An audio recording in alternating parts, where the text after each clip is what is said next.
cyashyizeho agenga umugabo n'umugore cyangwa urugo.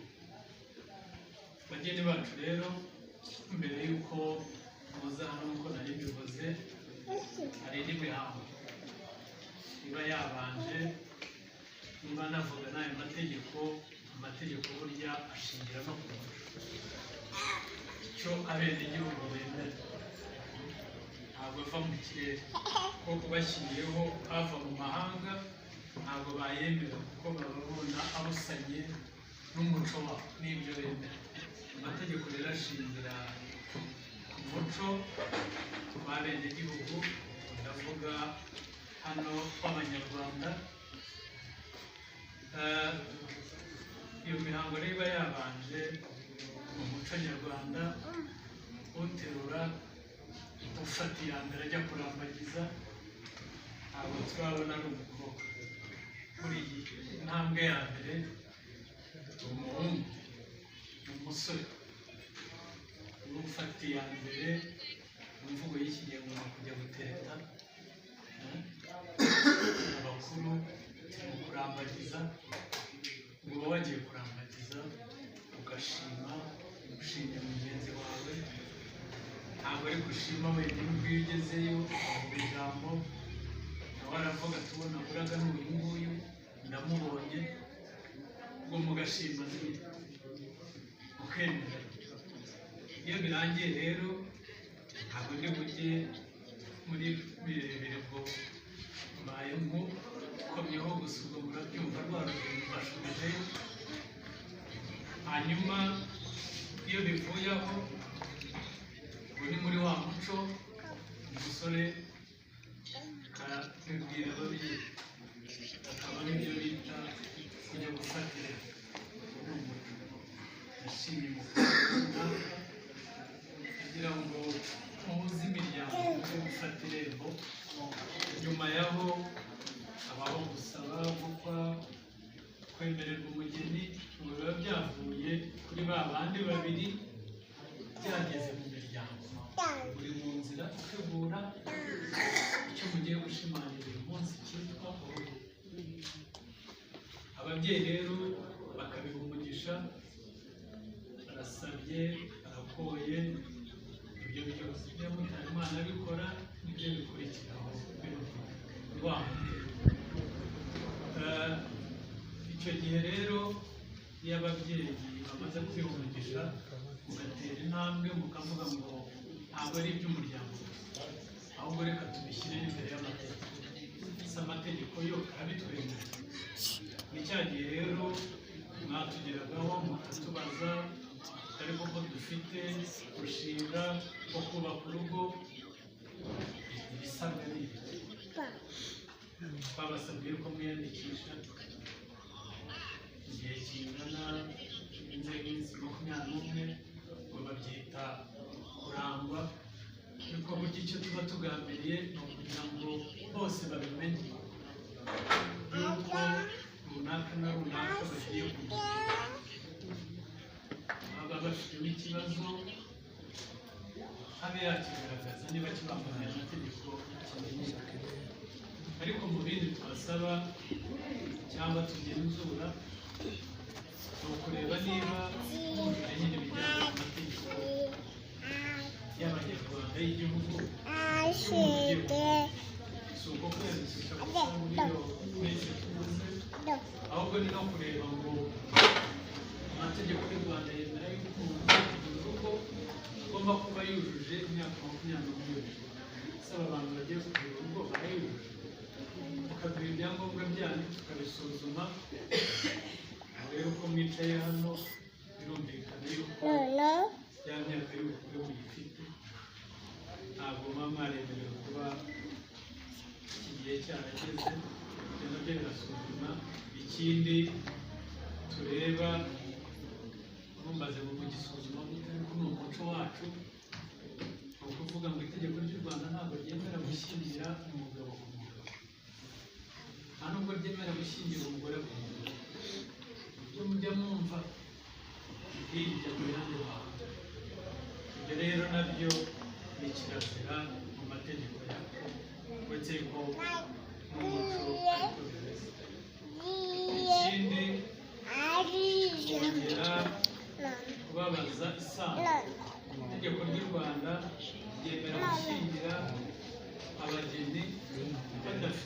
isano nibura kugera ku gisanira cya kabiri, kuko ngo hejuru y'igisanira cya kabiri. Ubwo abakuru bazi gutondekanya isano, Abanyarwanda mu migani yabo habamo ngo ababyara barabyarana. Iyo ni imigani igenda ita igihe. Niyo mpamvu mu itegeko riza rikavugurura rikavuga ngo umuntu ukingirwa n'undi ntibakwiye kuba bafitanye isano nibura kurenga igisanira cya kabiri. Ubwo murumva yuko bwa bubyara buba bwareze. Ushobora kwinjira mu bisobanuro byabyo ukumva yuko koko barimo gushimangira ko umuntu ugiye kubana n'undi nta kindi bahuriyeho, bahujwe n'ikintu kimwe gusa.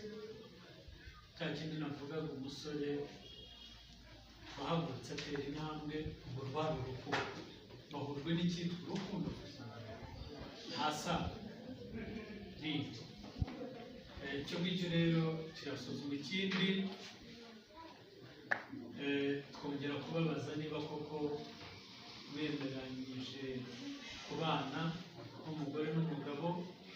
Ntabwo iyo tumaze kubashyingira umwe aca amajyepfo undi agaca amajyaruguru, oya, muba mwemeranyije kubana nk'umugabo n'umugore. Mwongera kubihamya rero, hanyuma natwe tukavuga ngo yego murabyujuje. Niyo mpamvu rero abageni bacu tudashidikanya yuko nta kibabuza gushyingirwa kuri uyu munsi. Niba hari n'undi waba afite ikibazo cy'ishyingirwa ryanyu, igihe naherewe akaba yabivuze, ariko ndibaza yuko ari ntabwo. Bageni bacu rero, mu kanya nari mvuze ijambo ryitwa urukundo. Iryo jambo ryitwa urukundo niryo ryubaka rwa rugo.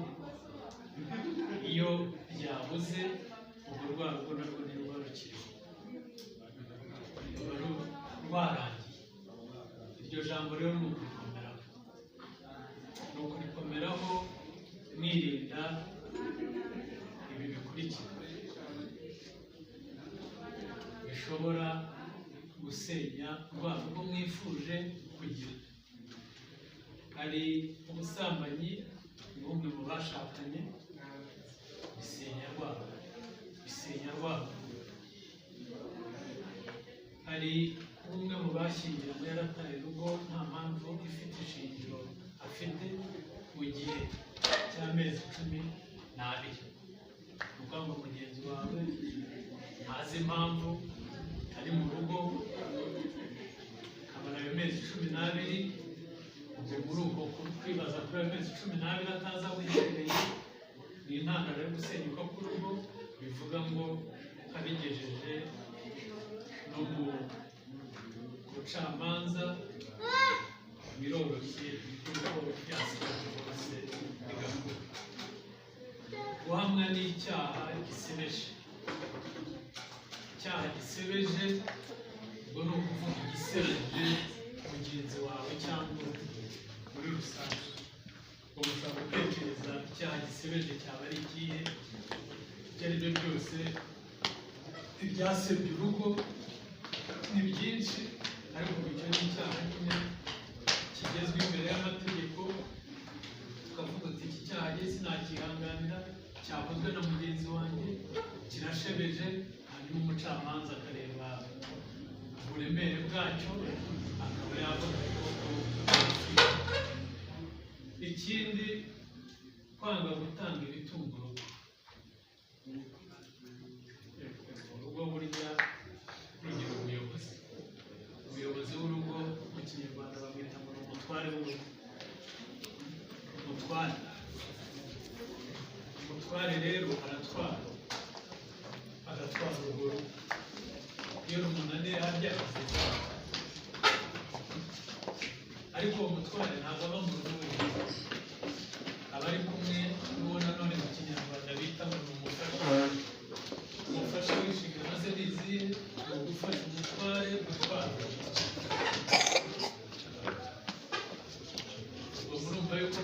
morale, harimo umutwe umufasha, iyo tubirimbira mu mvugo yindi ya Kinyarwanda tumwita umutima w'urugo.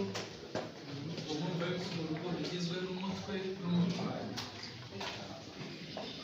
Abo bantu babiri rero baruzuzanya, nta mutwe ubaho hatari umutima, nta n'umutima wabaho utagira umutwe. Abo ni abantu bombi bari mu rugo buzuzanya, hanyuma bagafatanya gutanga ibitunga urugo rukabaho. Ikindi, ihohoterwa ku mubiri nabyo biba intandaro yo gusenyuka k'urugo. Ihohoterwa ku mubiri ubwo murumva ibikubiyeho, hazamo ibipfunsi n'imigeri bijyana umubiri umuntu ku buryo agira igikomere, agira ibigaragara yuko koko umubiri we wahohotewe. Irindi hohotera rishingiye ku mitekerereze, ushobora kutamukubita ariko ukangiza imitekerereze ye, ntacyo umaze, ntacyo wakwigezaho. Ayo magambo ntakwiye kuko asenya imitekerereze y'umuntu. Bijyana n'ihohotera rishengura umutima, ubwo ya mitekerereze birumvikana yuko ikora no ku mutima. Iyo ubwo umuntu ntacyo umaze, ntabwo bigarukira kuko byumva gusa, ahubwo bimushengura n'umutima. Ihohoterwa rishingiye ku mitungo, mu kanya ndababwira, bongera mbibutse amahitamo muba mwakoze y'imicungire y'imitungo yanyu, imyitwarire ibangamiye bikabije watanze icyo kirego, n'ibindi. Ihohotera rishingiye ku gitsina nabyo bibaho, kumara nibura imyaka ya yindi yo navuze, amezi 12, ubwo n'umwaka batabana, birumvikana yuko nabyo bishobora kuvaho gusenyuka k'urugo.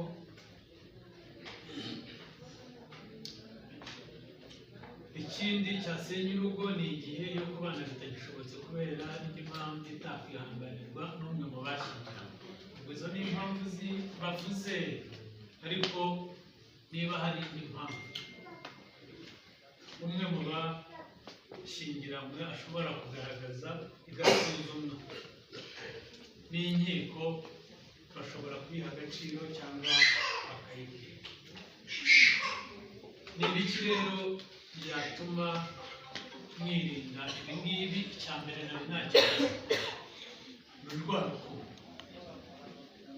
Umusore kuki wahagurutse? Impamvu uraziyiziye, urazifite, ariko nanone ugaruka ugiye kuba umugore. Ubu ngubu kuki wabyemeye? Kuki ariyo mahitamo yawe? Kuki utahisemo undi, yaba ari uwabanjirije uwo cyangwa ubundi buryo?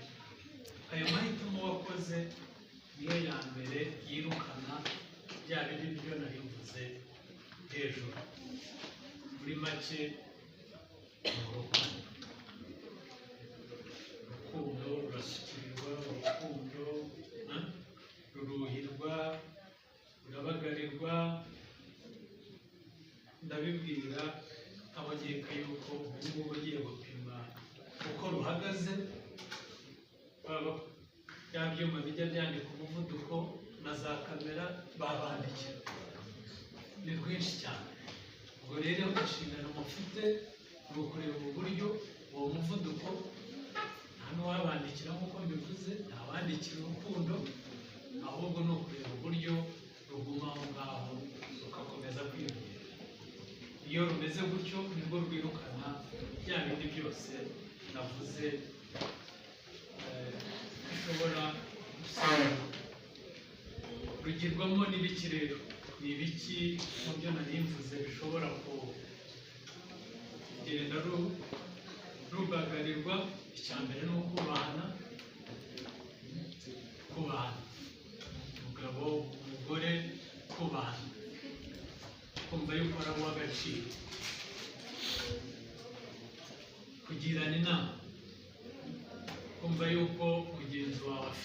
yakungura nawe ufite icyo wamungura.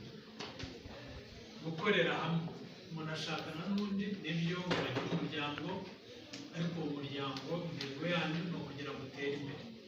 Birumvikana yuko rero ijambo ryo gukorera hamwe, buri umwe azana umushinga, undi azana umushinga, n'ubutekerezaho mwembi muhana inama, byubaka rwa rukundo, hanyuma urugo rugatera imbere. Guha agaciro ababyeyi banyu nacyo ni ikintu cy'ingenzi, kuko umusore, umugabo iyo atubashye ababyeyi b'umugore we ngo mwumve igikurikiraho, ariko n'umugore iyo atubaha ababyeyi bamubyariye umugabo ngo mwumve yuko hari ikiba cyaha. Ibyo rero nabyo bageni bacu hari igihe nabyo bivaho intandaro yo kutumvikana. Ni byiza yuko rero tugomba kubaha abababyaye, ndavuga ku mpande zombi, tukabubahira yuko baguhaye umugeni kandi ukamubona akuze afite uburere, murumva yuko utabirenze ngo ari ibyo gushimirwa ukabibashimira, hato mbibyeho binabateza ikibazo.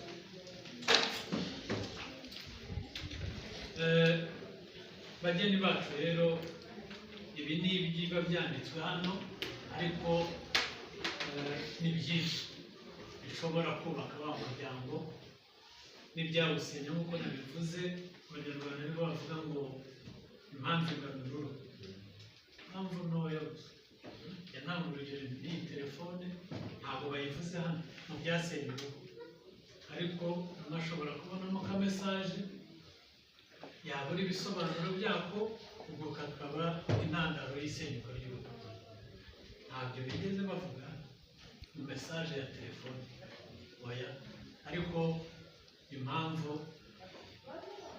turukaho gusenyuka k'urugo ni ntoya cyane.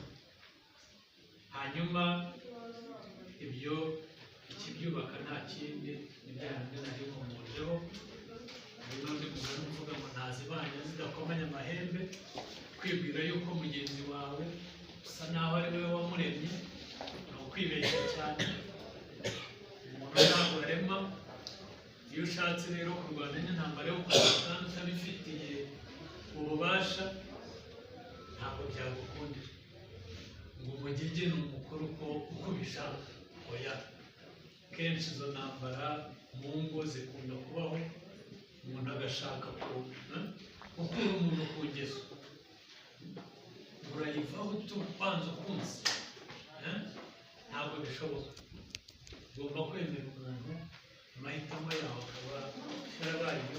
Yewe niba ushaka no kureba uburyo ugorora, ukabigenza buhoro, ukareba ko bikunda, ariko uzinze ishati ukazinga umunyu ukavuga ngo ndakurema gutyo uko mbishaka, ikivamo nta kindi, ni za ngaruka zo navugaga zishobora gutuma urugo rusenyuka. Ugomba kwemera mu mutima wawe yuko atari wowe urema, umuntu ni umuntu, ashobora kugira ikosa nk'uko nawe wagira ikosa. Bishatse kuvuga iki? Mu rugo wakosheje, babarira, ukababarira nk'uko nawe ejo wakosa akakubabarira, kuko aba yibutse yuko nawe wamubabarira. Ushaka kuvuga mu rugo kugirwa n'urukundo rurimo mbabarira, hanyuma nawe ukababarira. Bageni bacu, ishyike ku kindi, urwo ni urugo tuvuga, nimba ikomoza mu kanya. Urugo rukeneye gutera imbere. Ruratezwa imbere n'iki? N'imitungo. Bashakanye bashaka imitungo, ntawe uravuga ngo nayigeze birahagije, ahubwo abantu bahora bashaka icyateza imbere umuryango wabo. Amategeko rero ateganya uburyo bune bw'imicungire y'imitungo y'abashakanye. Ubwa mbere bwitwa ivangamutungo rusange. Amasezerano abashyingiranywe bagirana bumvikana gushyira hamwe imitungo yabo yose ariyo bafite mbere y'uko babana, babanye n'igihe kizaza. Ubwo bahitamo ubwo buryo bwo kuyivanga, bikitwa ivangamutungo rusange. Uburyo bwa kabiri ni ivangamutungo muhano. Ni amasezerano abashyingiranwa bagirana bumvikana gushyira hamwe imitungo babonye kuva ku munsi w'ishyingira. Ubwo ni ukuva uyu munsi. Indi itandukanye n'iyo bemeranyijeho kuva uyu munsi w'ishyingirwa, ubwo bakayisigariza. Ubwo ni ukuvuga ngo ni ya mitungo mwagize mutari mwabana. Ibyo byitwa ivangamutungo muhano. Ni ukuvuga ngo ni ugushyira hamwe umutungo mubonye uturutse mu mpano, iyo babaremeye, abavandimwe, inshuti n'ibindi muzabona muri kumwe, hanyuma ibindi mutemeranyije kuba mwashyira hamwe, mwavanga, bikaba umwihariko wa buri wese. Ivanguramutungo risesuye ni uburyo bwa gatatu. Ni amasezerano abashyingiranwa bagirana bumvikana gutandukanya umutungo wabo wose. Buri wese akagira uburenganzira bwo gucunga, kwikenuza, gutangaho ingwate, kugurisha no gutangaho impano.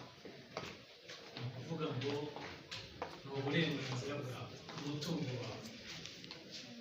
Ariko itegeko ntiribura exception, cyangwa ariko ntabwo wavuga ngo naragurishije, narataramye ndizihirwa, hanyuma yanka iri mu rugo ndayitanga, ndi mu gitaramo abana barwaye bwaki. Ibyo ntabwo babivuga. Ni ukuvuga ngo uburenganzira bwawe bufite aho bugarukira, ntabwo bukubuza kuzuza inshingano z'ugomba kuzuza mu rugo. Uburyo bwa nyuma ni ubwongereweho mu itegeko nomero 71/2024 mu ngingo yaryo y'Ijana na 166 rivuga yuko ari uburyo bw'imicungire y'imitungo y'abashyingiranywe ishingiye ku masezerano ategurwa nabo ubwabo, abagiye gushyingirwa. Ubu ni uburyo butandukanye na buriya navugaga bwongeweho muri uyu mwaka. Abakumva muri buriya navugaga nta bubanire burimo, mukavuga ngo ariko twumva twakwitegurira ubundi buryo butunogeye bwo gucunga imitungo yacu. Ariko iri tegeko rivuga yuko iyo mumaze kubutegura mubugeza mu bwanditsi bw'irangamimerere, ugasuzuma niba ayo masezerano mwiteguriye ubwanyu ntaho abangamiye cyangwa anyuranyije n'amategeko y'abanyagihugu n'imyifatire mbonezabupfura by'Abanyarwanda. Ni ukuvuga ngo muri Abanyarwanda mwabiteguye, ariko turabisuzumye dusanga bifite icyo bihungabanyijeho ku bigendanye n'umuco n'imyifatire n'indemyagihugu y'Abanyarwanda. Ibyo bendera birahabanye cyane, tukaba twabagira inama yo kubikosora tugategura ubundi buryo. Bageni bacu rero, gusoza kugira ngo umuririmbyi yaravuze ngo kubaka urugo si imikino, ntabwo rwakubakwa n'utu tuntu tw'amapaji abiri, ahubwo urugo ni umushinga utagira iherezo, ukomeza kandi usaba ubumenyi buhoraho. Ntabwo uvuga ngo ngiye iby'urugo narabimetirije ndabizi. Ni urugendo rero mutangiye. Icyo twabasaba ni uguhamya ku ntego zo mwiyemeje, hanyuma nongera kwibutsa yuko mufite indi nshingano yo kwibuka yuko urwo rugo mubana kugira ngo mugire abana baba bafite. Mwibuke yuko ari mwe mufite inshingano ya mbere yo kubatoza uburere bwiza, kugira ngo nabo bakure bagire imiryango, nabo babe abagabo n'abagore. Iyo mutabikoze rero nabyo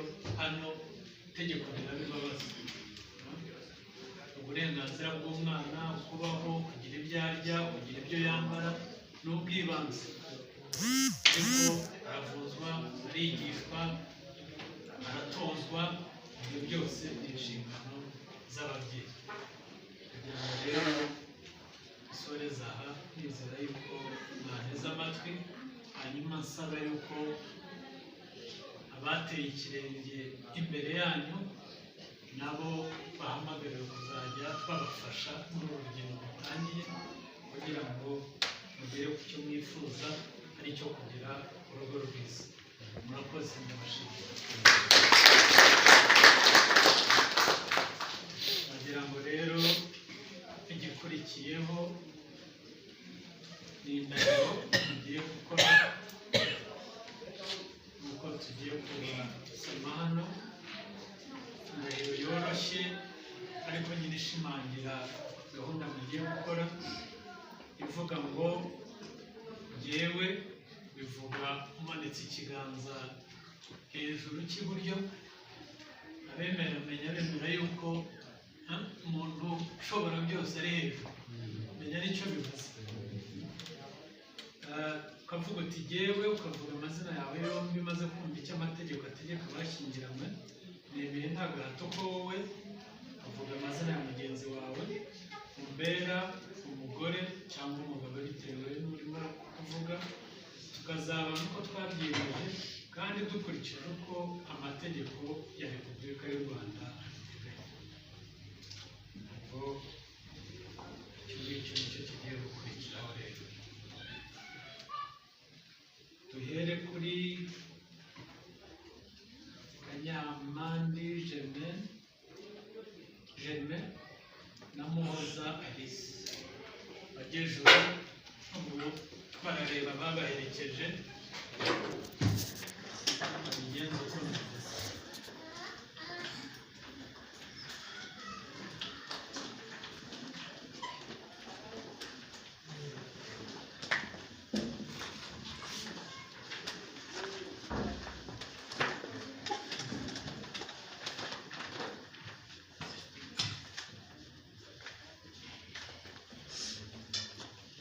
Jyewe umuhanzi maze kumva icyo amategeko ategeka abashyingiranywe, byemera nta gahato ko wowe Muhoza Alice mbera umugore, tukazabana uko twabyiyemeje kandi dukurikije uko amategeko ya Repubulika y'u Rwanda abiteganya.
Dukurikizeho Rugira Celestin na mugenzi we.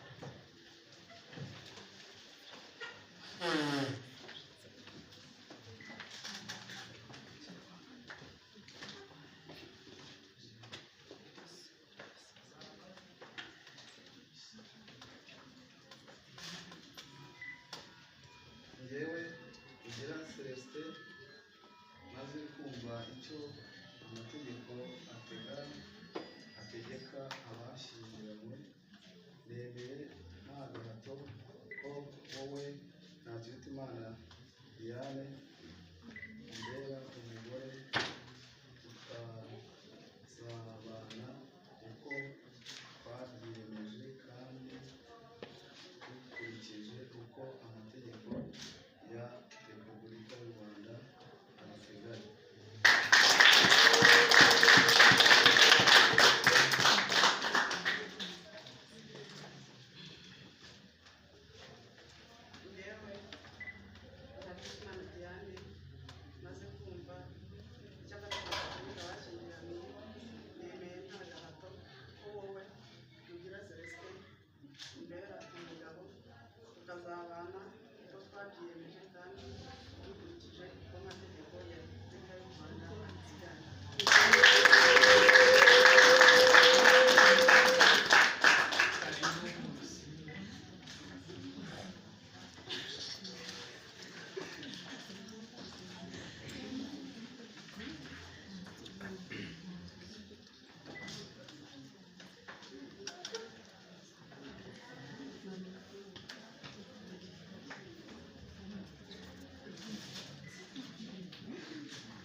gusuhuza abageni bacu kandi tubakiriza indahiro.